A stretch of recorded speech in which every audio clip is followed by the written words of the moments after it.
Great. Thanks everybody for coming, and Amanda should be coming in. Ann Ball, Main Downtown Center, here with Sylvie Piquet and Perry Williams. And really glad you're here to really dive into some of the logistics and operations of this entrepreneur ecosystem. Bear of a project, but a wonderful project. So thanks for coming, everybody. And Perry has put the agenda in the chat. You should have also received it via email late last week, right, Perry? I think. Great. Okay. Exactly a week ago, I think. Something like that. So quick around the room, name and organization, if you don't mind doing that quick intro, just so you guys also learn who each other are. Many of you know each other, but it would be great just as you start thinking about yourself as a cohort and as a group kind of going through this process together. So as I said, the MDC team is here, and I'm going to start with Cara. Good afternoon, everyone. My name is Cara Romano, Heart of Ellsworth. Awesome. And Delilah and Megan. Go ahead. Hi, Megan with Heart of Biddeford and Saco Main Street. Delilah Papour, Heart of Biddeford. And I'm going to go right to Jen, since she's part of this special 2 community project. Yes, Jen Day, Saco Main Street and Heart of Biddeford. Great. Melissa. Melissa Lindley, Gardner Main Street. Michael. Michael Hull, Augusta Downtown Alliance. And Michael, you have Jeremy and Victoria here. You want to introduce yourselves, Jeremy? Hey guys, Jeremy Ashlock. Nice to meet you all. And Jeremy, what's your role in the community or with the ADA? I'm a board member with the ADA. Awesome, thank you. And I didn't realize that. And Victoria, I know you're president, but we'd love to have you introduce yourself. Yeah, I'm Victoria. I'm the executive director of Bldg in Augusta and also the president of the Downtown Alliance in Augusta. Awesome, thanks. Dave. Dave Vogel, executive director of Rockland Main Street. And the other Amanda isn't here. The only Amanda. Amanda Cunningham, Our Town Belfast, and behind me is my board chair, Mary Mortier. She's going to be puttering behind us. I didn't see her. So glad to have her. Puttering in the background. Yeah. And Abby. Abby Wilson, Discover Downtown Westbrook. And you're here with Amy. There she is. Hi, Amy Gomez-Pulaski, Discover Downtown Westbrook.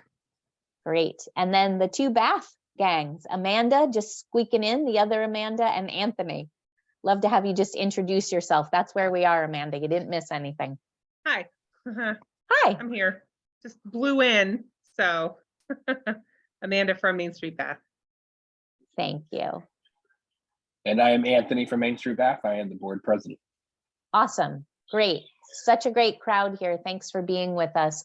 So the kinds of things we're going over is our resource with our website, with everything that you need to know, hopefully, timeline, local meeting dates. I know you're all eager to do that. We're going to talk about reporting, how to get reimbursement for this planning phase of work, the community survey. We have some updates from Matt, and the makeup of the steering committee and the focus groups, the almighty question. And then Q&A from you guys for things we missed. And then we're going to go over how we are dividing ourselves, the Main Downtown Center team, within your communities, because each of you is going to have a point person, staff point person, and then each of you obviously will be working with Matt as well. So that's what we plan to cover. And with that, I'm going to turn it over to Perry to talk about the website. That's our first agenda item. Feel free to use the chat. Our team will kind of keep tabs on that. It's a full agenda, but Perry and I have a plan if we don't get through it all. Okay, so I dropped the link to this website in the chat, and this is just access through the MDC homepage on MDF's website. And I sent it out to you all last week, but I've done several updates since then. So if you haven't looked it over since I originally sent it out, there's plenty more to see. And this is going to basically just be a hub moving forward for all of the materials sent out. Basically, if it's sent out over email, I'll also drop it on this website, and then reporting as well. And then also this website's just going to be a really good frame of reference to cover this agenda for this meeting. So I would encourage you to keep this open to look at while we talk about things. Great. Obviously, we're not going to go into the website in great detail, but I would love to know if you have any questions for Perry on the website to start with. And like I said, I've added a lot since I originally sent it out, but if you know of anything that's missing or might be helpful to include on here for you all, let me know either now or at the end of the meeting when there's time for open conversation. That's Looks great. good. Thanks for pulling it together. Looks really good. Yeah, it's meant to be a one-stop shop for everything you guys need. And simple. So thank you, Perry, for doing that. The timeline. So the timeline is included on the webpage. You saw that graphic that Perry had built out really quickly, as well as a detailed timeline. And it really gives you a basic overview of the sequencing of this work. And as we have owned all along, our federal funder, the SBA, made our timeline and our rollout more bumpy than we like to do things at the downtown center. It was like, here is your money and go now. You have 15 months to get this project out. And that was after doing 6 revisions of our proposal, which had been accepted by Senator King and Senator Collins. And I'm not kidding when I say 6. So we apologize for the kind of like quick, we're meeting here we go, site visits are happening. But that's the way it happened due to that. And so now this meeting is meant to like calmly roll out all of these things, including that timeline, as I said, and the sequencing with the important dates to remember. Rural Rise is still coming to Maine, June 20th to 20th and 23rd. Great conference for rural economic development professionals, entrepreneur ecosystem builders, and we're really excited about that. I can't tell you where it is yet, but hopefully we'll know before the end of the year. And reporting will be done on a 6-month basis, but we have another agenda item on reporting. But I think at one point we were communicating quarterly reporting. It's going to be 6-month reporting. So that should make you all cheer. And again, your planning money can cover, staff time of attending this meeting, staff time of being in Belfast, any work that you're doing as you're thinking about your entrepreneur who might be participating, or any of the things that you're thinking about related to this program can count as staff time. In the case of Saco and Biddeford, Megan is actually going to be the staff person doing this. But for some of you, Michael, I'll use as an example, it's pretty much just Michael, and Michael is the one, and his time can be billed towards planning. So think about that. And when it comes time to register for Rural Rise, your registration, your mileage, and your time, of course, would also go into planning. One thing Perry and I were wondering about is, and this can be an individual answer, it's like kind of a crazy question to throw out to you all, but we could put calendar invites on your calendars for your reporting due dates if you would like that. So you can also just do it yourself. But if you want to put your name in the chat, like, yeah, send me calendar invites for Augusta or for just the name of your town, we would love to know that. It's just a way that we're trying to keep track of all of the moving parts and help you guys keep track of it. So again, put in the chat if you want calendar invites for your reporting deadlines. And for the survey, right, Perry? Yeah. So the survey, there's going to be a date it comes out, and then you're going to have a date when you got to review it by, and then it comes to you to spread to the community, and you'll have, 6 weeks before it's actually all due. So those due dates could also go on your calendar. So just let us know if that would be helpful. And thanks for putting it in the chat. So that is it. There is one question from Biddeford. Absolutely. Yes. Would be great to know a sample budget for Rural Rise, like registration, number of days, and food included in the registration cost or not? Yep. Just to start to plan for that. Yeah, and I can't give you an answer right now. We have a national planning team that's working with a number of us here in the state. And my understanding is that the date we're hoping to have set before the first of the year, and then during January, all of that will start to fill in. If you want, you could go onto the Rural Rise website and look at the Emporia, Kansas event, which was held just this fall, and just get an idea for cost and meal coverage in that. But it is, I think it's like 2 full days from Biddeford. I think you would probably spend 1 or 2 nights.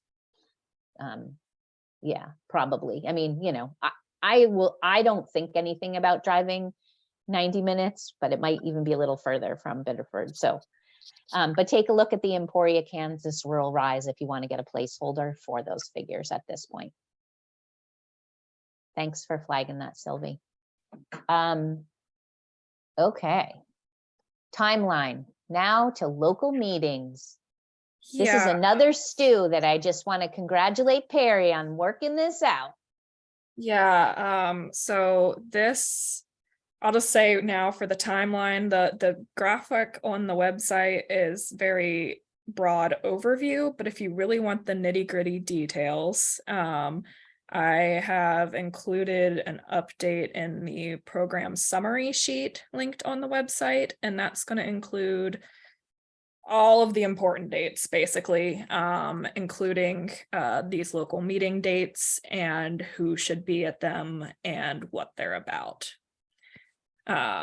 So right off the bat, we just heard back from Matt early this week that before we kick off these Zoom meetings that you had planned for, he would like to get the project leads together on January 9th to talk about survey content and distribution.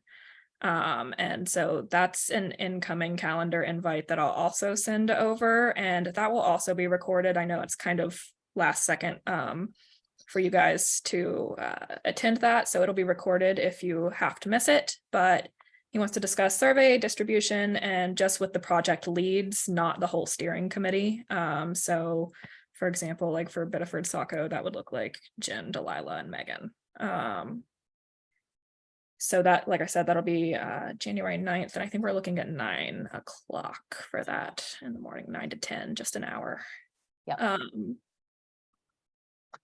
When we're looking at the individual meeting dates, like I said, these are all gathered in the project summary sheet, but basically Matt has set aside his availability to be Tuesdays and Wednesdays throughout February and May. It's a few select weeks. It's obviously not every week between February and May, but we're going to be using Calendly, which I will drop the link to the one I made for you guys to claim your time slots for these meetings.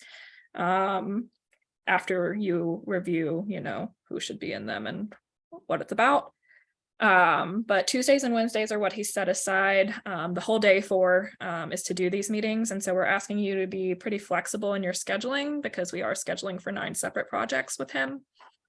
And right now, sorry, thanks, Amy. I only sent that calendar to her, not everyone.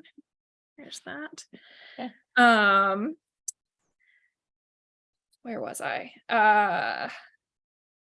So yeah, we are scheduling for 9 separate projects and asking you to be flexible in that. But that will be where you claim your slot. And I'll kind of just do a brief description of that for you guys. Maybe I can share my screen again real quick if it. Yeah, I was going to say, I also have the proposed schedule slide of Matt's, which might be helpful too, to ground everybody in the sequencing. Yes, and that's also on the website as well. So I just want to share this real quick. So here's what you'll be claiming your time slots on. And when we're talking about scheduling these meetings, it'll be the 9 projects across the 2 days. So you'll claim 1 time between one of these days and then 1 time between one of these days. Does that, if that makes each week, sense? Each right, week, that's on right. there. So And this you- is, Yeah, and you don't have to meet every Wednesday at 10:30. You may meet every Wednesday at 10:30 when there is a week you have to have a meeting. That's going to depend on you, your schedule, and I'll share, or Perry can share the sequencing. right. And this is just scheduling for the meetings through March. This is all the way up to when Matt delivers his report. And then there will be a couple meetings after that with your steering committee that we'll have to send a separate Calendly for. But yeah, thank you, Anne. Sure. So this is the sequencing, and this is going to help you be able to fill out that Calendly. Did I say it right? Form. Thanks. Sorry. We were joking yesterday. We were really punchy and I kept calling it calendula, which is in my garden. Okay. Anyway, so I hope this makes sense to you that, let's see, you've completed meeting 1. Perry, remind me of pre-meeting exercise for stakeholders. That is something that right. is coming from Matt. Right. I believe that distributes on the 30th of January. Right, right. So meeting 2, which is the week of February 6th, this will be the entrepreneurial focus group. And I'm going to talk about the makeup of the focus groups in a minute, but you can get by the title, it's probably referring to entrepreneurs. Meeting 3, stakeholder inventory meetings. So that will be your stakeholders. This is, we realize there's a number of different terms, so we're going to go over that. The champions team that Matt is using is actually referring to the steering committee, or in the case of Biddeford, your EV committee. So we're going to go over that as well. But anyway, this is on the website, and this is your order. So when you sign up for your meeting, this is how you figure out, oh, those are the people I need to invite. And this is spelled out in the, like, very completely in the project summary sheet. Great. All right, it's a lot. Questions at this point? Just take a pause for a second. Just to make sure I'm tracking. So it's not that we should be going in and scheduling now per se, but that we should be using that to link once we have a better understanding of if we'll need those meetings, or should we go in now under the assumption that we should? You are going to need those weekly meetings on any week. Again, not the Tuesday and the Wednesday, but the either or. Every week you will be having a meeting. Matt will be meeting with you or your entrepreneurs or one of the stakeholder groups, which could be like lenders or something. And he will define, obviously, further who those groups are. But yeah. Thanks for the I clarification. was just alerted that the link to the project summary on the website is not working. I just updated that, so it might be like slow Still or syncing. something. I will Yeah. get a link and put it in the chat now. Try a refresh because it opened for me. Yeah, it worked for me a few minutes ago. So who's ever having trouble, try a quick refresh on that. Okay, so that's how we're going to do the local meeting schedules. It's a total of 7 meetings, right, Perry? I think a total, yeah, 7 meetings for each project. I call it a project because we have Biddeford Saco as one, so I can't say community. But there are 7 meetings that are going to take place between the week of February 6th and May 15th. The schedule that Perry has put up only goes through March, right, Perry? The Calendly, yes, it only The goes through Calendly March. schedule, right. There's a blackout date, National Main Street Center Conference, March 27th to the 30th. So things like that, you know, you're not going to have scheduling for those dates. And we will, April is the month that you don't have meetings. Matt's writing reports. And then you have 2 final meetings in May, and we have not put out the schedule for those yet. I know it's confusing. Everybody doing all right? Absorbing this? Okay. All right. let's move on to the wonderful topic of reporting. As I said, 6-month reporting. It's really in sync with the federal fiscal year. So the dates are kind of wonky. They don't fit with my calendar year organization. They don't fit maybe with your fiscal year organization, which might have a July 1 start. They are in sync with our federal reporting requirements. So the due dates are April 15th, October 15th, and April 15th. And they are for periods like October is when this grant program started, even though you guys didn't even do anything till November, and it goes through March 31st. So you're going to have a report due April 15th, but it's really talking about that first 6 months. And we don't have anticipation at that point of deliverables of data and things like that. It's going to be like, what have you been doing? I think the reporting form is relatively simple, you will see, and will capture what you've been doing, maybe how many entrepreneurs you have had conversations with. It's pretty easy. It includes a summary of your impact, and that's one of the things we have to share with the SPA, a description of activities, and volunteer time tracking, number of attendees at those meetings with Matt. So you can take a look at it, a summary of any of your project match.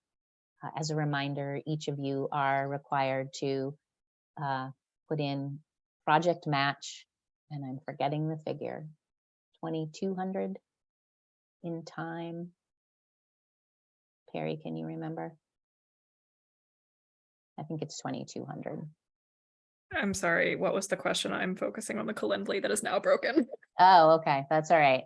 We'll get it fixed. The individual community match, I think it's 2,200. I would have to go look. I don't know off the top of my Okay. head. So that's what that reporting is. And there is a link to the reporting form on the website. And as I said, it's really very easy. It won't take you long at all. It's nothing like Main Street reinvestment statistics, or for those of you who've been involved with the AmeriCorps program, it's nothing like the AmeriCorps reporting.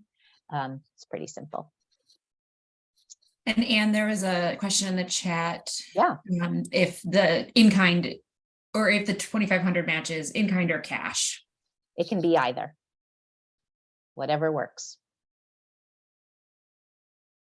And we have a form also on our website about volunteer hour tracking. So today at this meeting, there are a number of board members and their time counts towards the match. So Victoria and Anthony, Abby, Jeremy, all of their time counts towards the match. Michael's building match in Augusta really quickly because he's got so many committee members attending. So that's easy. Okay. Any questions on the reporting? I think you just have to go in and take a look at it and you'll see how low barrier it is. We're going to give you calendar invites and we will remind you and, you know, these due dates are coming and that kind of thing. I have one question. You talked about being reimbursed for our time, but then also matching, like, is there overlap there, or do you need to first fill your in-kind requirement and then start being reimbursed? It could be either way, honestly, Melissa. And every organization is setting that kind of reimbursement versus match up a little differently. Truthfully, in the case of like Saco Biddeford, if we can call out them again, I believe the structure is that Megan is being paid for her time and Delilah and Jen's time would be considered match. Is that fair, Delilah and Jen? Yep, until we pay up our match, then there may be some options to be able to reimburse our orgs. Absolutely. And, you know, there may be some direct expenses also, Melissa, things like mileage, you know, if you're driving around meeting with entrepreneurs or lenders, or, I mean, attending a meeting in person that requires you to drive somewhere. So there are other expenses that could come under that planning piece. And I'm going to talk about the planning reimbursement right now. Okay. Planning expenses reimbursement. So all expenses that are related to planning will be covered on a reimbursement basis up to $10,000, which you will all get all of it. Like you all have to spend it. I want you to have that $10,000. So again, on the website and in the information document, there are links to a reimbursement sample invoice, which is like what you would send me, and how to actually frame that. There's also a link to the donated labor timesheet. So again, in Augusta, who has a few extra team members here, they are donating their hours. That'll count towards your match, but you have to document it for federal reasons. Michael can either quickly fill it out, or he could bring, a sheet to a meeting if it was an in-person meeting and say, Victoria and Jeremy just sign in with how many hours you were here and what we were doing, however you guys want to track that. And the reimbursement requests are going to come to me. They can come via email. I will then kind of review them for federal guidelines, and then I will okay them and code them and send them to our bookkeeper for payment. The way MDF does payment is we cut checks every other week on Wednesdays. So that we typically turn stuff around pretty quickly. If for some reason it's a really big check and you are like, whoa, I can't float this, tell me, and I can say, can anyone cut the check earlier this week or something like that. I mean, we really don't want this to burden you guys. We want to be able to get you the money as quickly as we can. So just keep in touch with me one-on-one as those reimbursements, checks, invoices come to me. Any questions on planning so far, planning reimbursement? Cara. I just have a quick question, and people may not have had time to think about this, but is anyone planning on inside, I'm assuming most of you folks have bookkeepers, are any of you planning on working out a system with your own bookkeeper to sort of create a new line item in your QuickBooks for tracking for this project? Do we think that this is a big enough project that we would do that, since it's a multiple, well, I think it's a year and a half. So just trying to think bigger about this as it pertains to Heart of Ellsworth bookkeeping. We're treating it like a grant, Kara, which has sort of a separate section in QuickBooks than our annual operating budget. Perfect. That's what I was thinking. So thank you for that. I appreciate it. Yeah, and I would keep track of any invoices that you receive that you're going to be seeking reimbursement for. Any payment that you have made out to cover something that you're going to be seeking reimbursement for. Think about copies of canceled checks, which I realize is somewhat of a administrative burden, for lack of another term, but that's the reality. Is we on behalf of the SBA want to see what you were paying for and how it was paid. So keep that in mind in that minutia of record keeping. And I just quick question. Yeah. So I think I have clarity on as it relates to like pretty direct planning. But we had talked during the optional Zoom about like specifically here in Rockland, like we're working with Live and Work on some events to try and like better understand that density of entrepreneurs leading up to this work. And so I had intended on not having that planning being able to count towards this, because it feels like it's a separate event that we're trying to use to like leverage some of the insights. But if we can make a case where we do get some clarity around like new entrepreneurs added to our listserv and we can document that, would I be able to apply some of those? Okay, all right. Absolutely. No, that's kind of a one-off, but I feel like other people might be doing events that would help. I don't see any problem with that. You're talking about you, staff time, working with Live and Work in Maine, and maybe having meetings and or finding other sources for lists of existing entrepreneurs, anything that's feeding kind of this ecosystem project. Absolutely. Yeah, Yeah, and we I baked mean- in questions to the registration specifically about this, so I feel like we had some documentation there. I wasn't sure if I could do that. Okay, Yeah, thank you. and frankly, you can backfill your time from as soon as we had our kickoff in Belfast, Dave. So if there was stuff you were doing in November and this month that feeds into that, some of you may have regular meetings with your chambers, and one of your agenda items is this entrepreneur ecosystem project. Well, that counts as planning money. I mean, it's a meeting you're already holding and it touches that. I think, Michael, you may have been asking about stuff we're already doing. I'm like, yeah, that's totally okay. So think about those meetings that you're already having where you're talking about this. Absolutely. Other questions so far? Hey, Anne, when does the time period start where we can start tracking in-kind donations? Is it October? Is it? So in my mind, it's November 1st, which was our kickoff. Okay. It's a little bit, I kind of feel like I might want to get clarity if it can be October, because October is the beginning of the federal fiscal year. And, we had the money, but we hadn't like really kicked it off with, we didn't have the money. We hadn't really kicked it off with you. Let me just tease that out, and I will get back to the whole group on whether you can count planning expenses from October. Okay. Thank you. Yep. Anything else, or I'll keep going? Okay, I'm just making sure I covered everything. Oh yeah, please keep receipts and invoices. So much fun.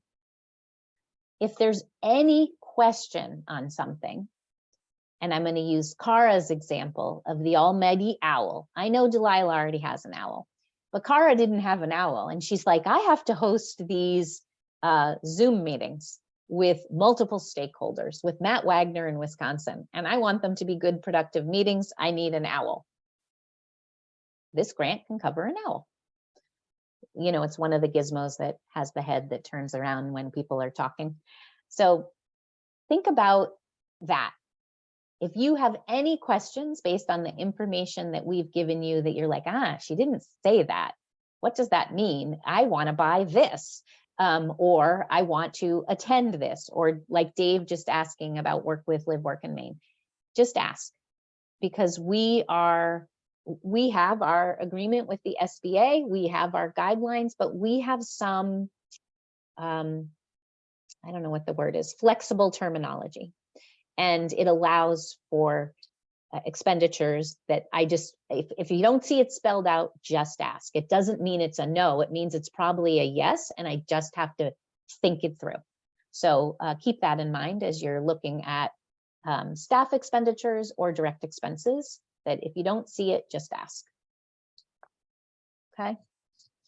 I think that's it on reporting for the planning period.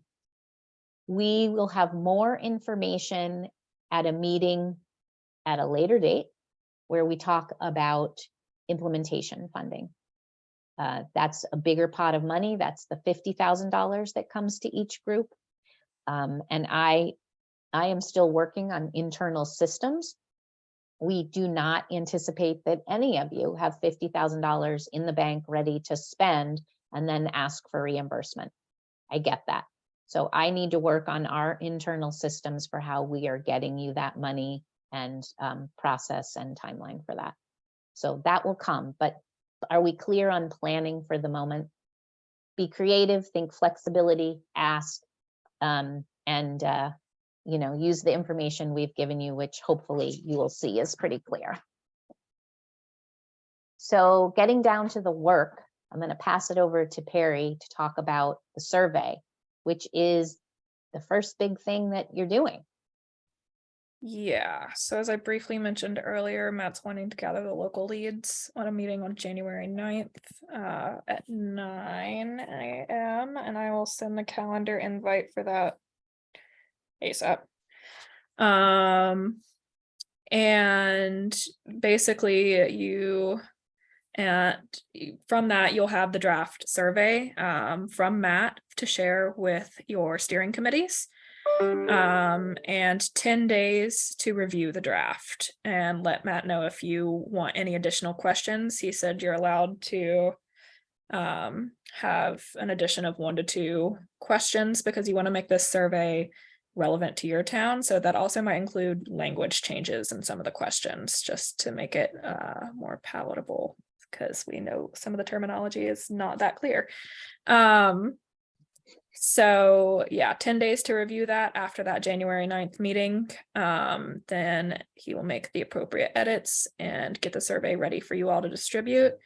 And we are hoping the surveys will go out the week of January 23rd and be open for a couple weeks, closing on February 5th. And he identifies in some of his slides like the diversity of distribution and different ways to do that. And I outlined some of that in the program summary as well, or the project summary.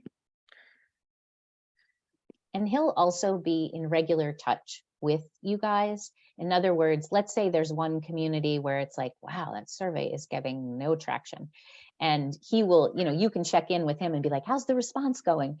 And he'll be like, oh, nothing. So he's going to be in regular contact with you. And during our pilots, there was a case where he's like, all right, I'm going to keep the survey open 1 more week. We're going to do a push to these audiences. So you will develop your own relationship with Matt about certain of these internal workings. Questions on the survey so far? It's important for your whole steering committee to really put their eyes on it, like Perry said, and make it work for your community. And I think, I know Christina actually added a question in Skowhegan surrounding housing. And I can't remember whether Matt has now added that question permanently, but think about, who it's going to and what other information you might be able to capture that would be useful to you beyond just what Matt needs for the ecosystem mapping part. But you'll have a handle on that when you see it. Does the survey go out to like all the businesses or potential entrepreneurs, or who is our target here? It's a whole combination. Some of the survey is capturing like what was an entrepreneur's experience in starting a business. So yeah, you'd send it to all businesses because they might have a reflection on like, oh, when I went to Westbrook, I had the best experience at planning or getting my sign approved or, getting a permit for a commercial kitchen, or I had like the worst experience. So yeah, you do share it widely. And I think Matt will help identify those audiences that you'll be targeting in the January meeting.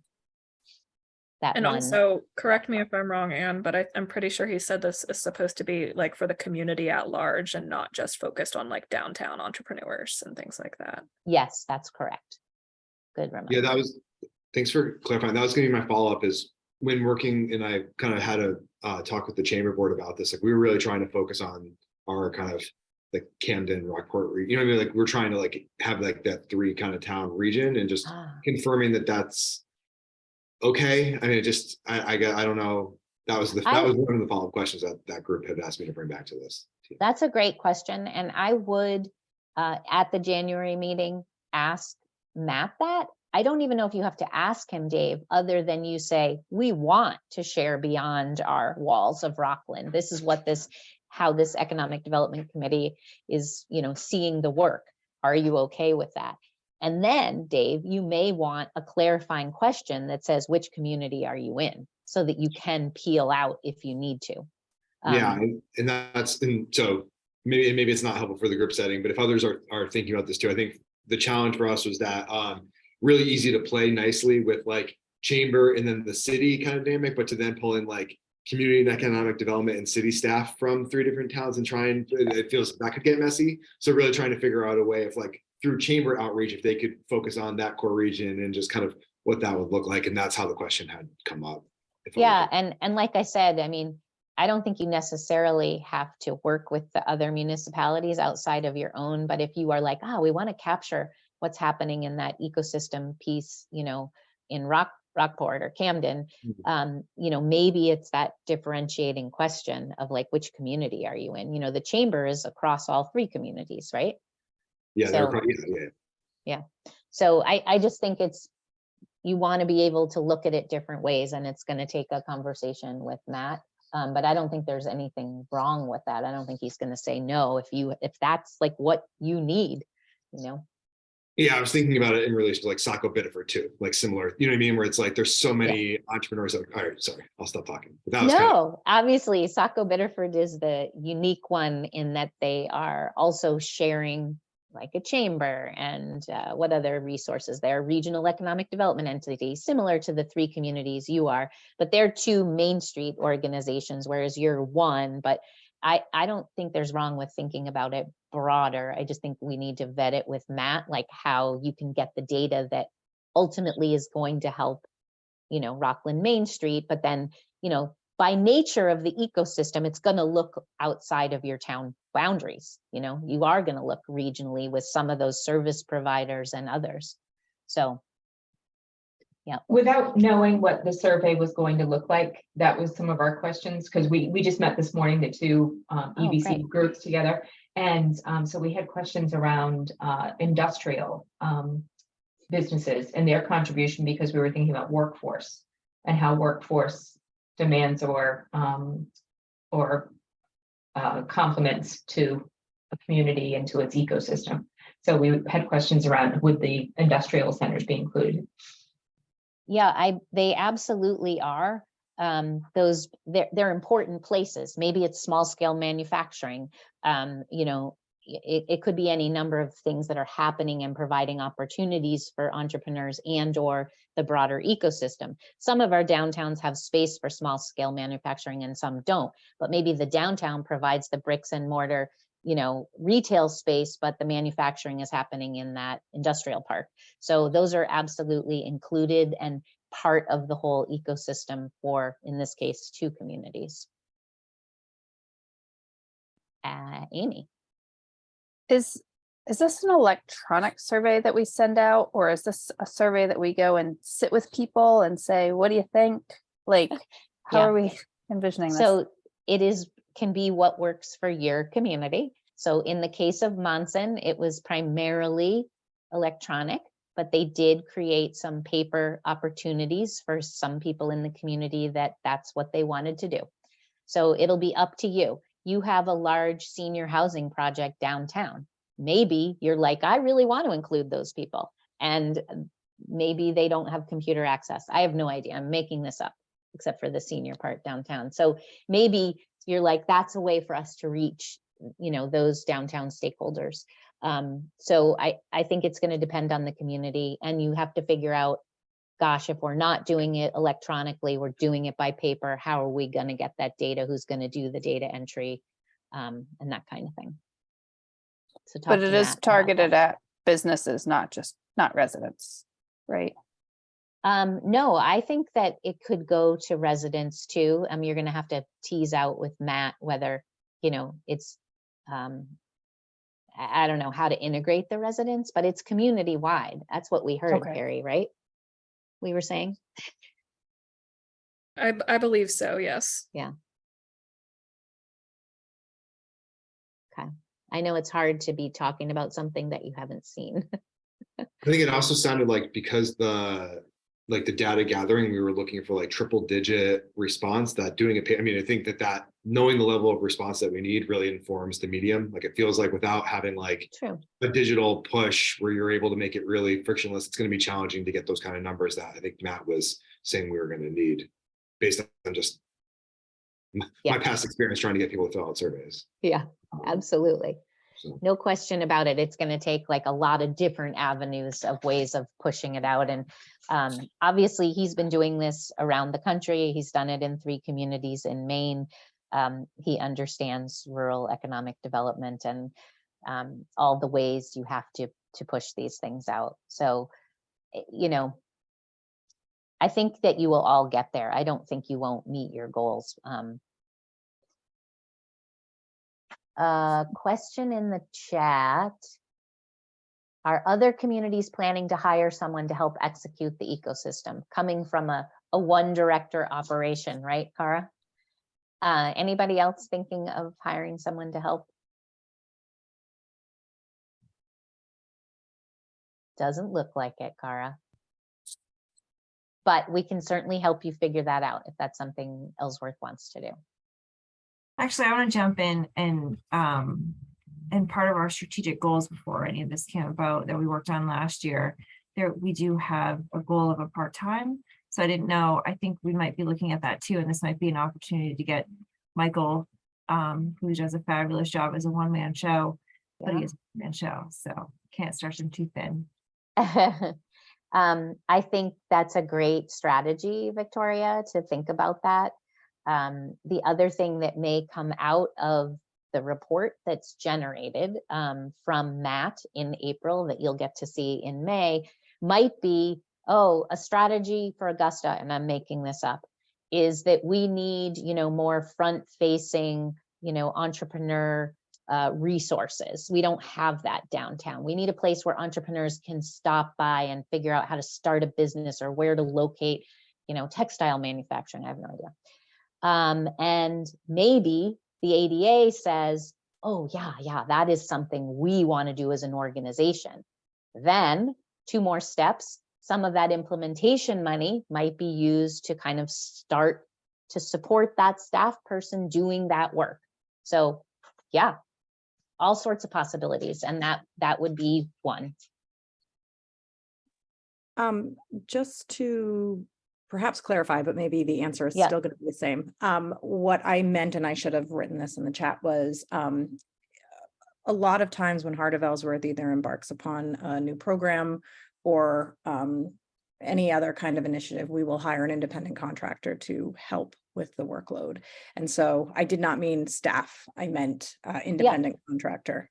Totally fine with that too. Whether it's a contractor for the planning phase. I mean, I interpreted Victoria's as like a long-term goal of the organization is to build capacity within the ADA. And then I'm like, okay, you could marry one of the ecosystem findings and recommendations, maybe. We have to see what comes out of it, but there might be a logical way to be like, oh, the ADA could take this on. In Skowhegan, they have now developed the Skowhegan Center for Entrepreneurship, and their implementation money went largely to kind of building out that facility, as well as supporting staff to kick it off. So, yeah. All right, we are flying through time. This is a really important one because everybody's asked us is about definitions of the term champion, steering group, internal working group. Perry and I have landed. We are naming it the steering committee. Don't stray, stop calling it and everything else. And I know in Biddeford, Saco, it's their EV committees combined as one, but we're for this project calling it your steering committee. We're not doing that in Biddeford, Saco. We'll have a steering committee. Oh, okay. I'm so sorry. Forget that. So that's the steering committee. Then you have focus groups, which are the also referred to as stakeholder meetings, right? And those are your like specific focus groups. Like you're going to have a focus group with just entrepreneurs with Matt. You're going to have a focus group with probably lenders. You're going to have a focus group with service providers, which is going to include CEI, Regional Economic Development Partners, the Women's Business Center at CEI, New Ventures Maine, like who knows, all these service providers. So your 2 terms to take away are your steering committee and your focus groups. Am I missing any, Perry?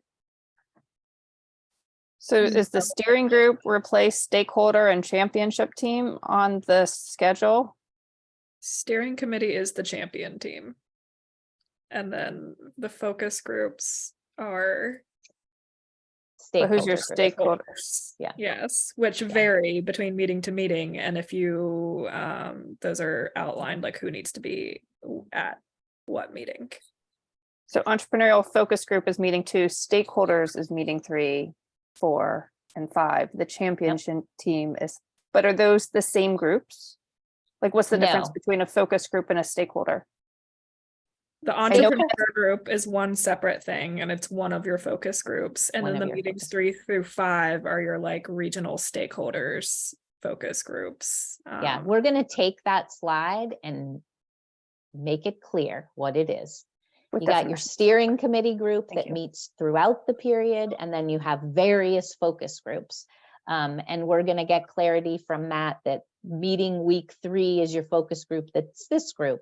And, you know, the entrepreneur one is week 2 or whatever, or meeting 2. So we'll get clarity, but I just want you to remember steering committee, and focus group.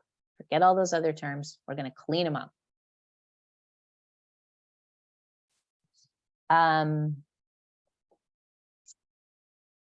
I think the steering committee meets a total of 3 times, 4 times, 3 times, 3 times. So that's your group that is really guiding this whole process at the local level. Who has questions on steering committee makeup? I have one, but I thought I saw Amy had it, was trying to raise her hand too, so I don't want to cut her. Amy, would you? Is it 3 meetings with Matt? Yep. The steering committee meets 3 times with Matt. My question was around size. We talked a lot about makeup. I'm getting a lot of interest, and I feel like somewhere somebody had said that the number of 4, like 4 to 5, that is the number that I was hearing, and I don't know why, but I'm like, I have a lot more interest in that, and so I'm just trying to like understand, like, can I get some guardrails on terms of like size of that steering committee and what others are doing? Because I have like 10 people, and it feels like that's probably too much based on I mean, I don't think 10 is too many. And I feel like you can actually take your steering committee and say, ooh, you're an entrepreneur. Would you go to the entrepreneur focus group and report back to the steering committee? Like, you can use them. I mean, they would attend that meeting anyway, but you want them to wear the hat of the steering committee, right? So I feel like you can use 10 people. I mean, you have to think about what's a manageable number to manage. I don't know, does anybody else have any numbers that they've landed on? Anybody formed their steering committee? I don't know why I thought somebody said like 4 was like an ideal number. But I Is could be the way making to those up. is the way to think about the steering committee perhaps the folks who attended our kickoff? That's how we were originally thinking it. Well, that's what we had encouraged, like, come with your steering committee. And I think Augusta and Ellsworth both came, and Bath, maybe Amanda, came with like a good sized group. Well, actually Westbrook, you all came with a bunch of people. So, I mean, yeah, those are part of your steering groups. And maybe that was who came, Dave, you're thinking of who came to Belfast. It was that size group, but the steering committee can be bigger than 4 to 5 people. Yeah, it's totally fine. Great. Yep. In Think about addition, the, yeah, sorry. go ahead, Megan. In addition to the 3 meetings with Matt, how often would you recommend the steering committee meets? Like quarterly, monthly? So what I anticipate happening is that during this period with Matt, between January and May, they're going to have work in between meetings. They're going to be pretty busy. And I don't know that you're going to meet with them much more than what he has scheduled. And they also may attend some of the focus groups. So I feel like until May, you might be like, okay, that is enough work on this group of volunteers. And then in June, you know, it may go to like a monthly meeting to carry us through. Let's look at the report. Let's figure out the decisions about implementation. What are we going to do? You're really going to want to engage them in those decisions and those timelines and those budget questions. Okay. So that's what I would suggest, but you may feel the need, Megan, to meet with them in between, you know, once the schedule is kind of firmed up.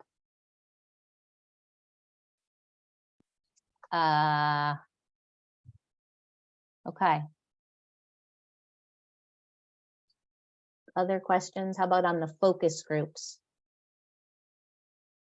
Think about who your group of entrepreneurs is. If you can't think of who your entrepreneurs are, you know, do some searching on I always say on Etsy, like look, and that's what Matt always says, do a zip code source on Etsy and you will see all sorts of entrepreneurs that maybe you didn't even know were in your backyard. What are the categories of focus groups that we need besides entrepreneurs?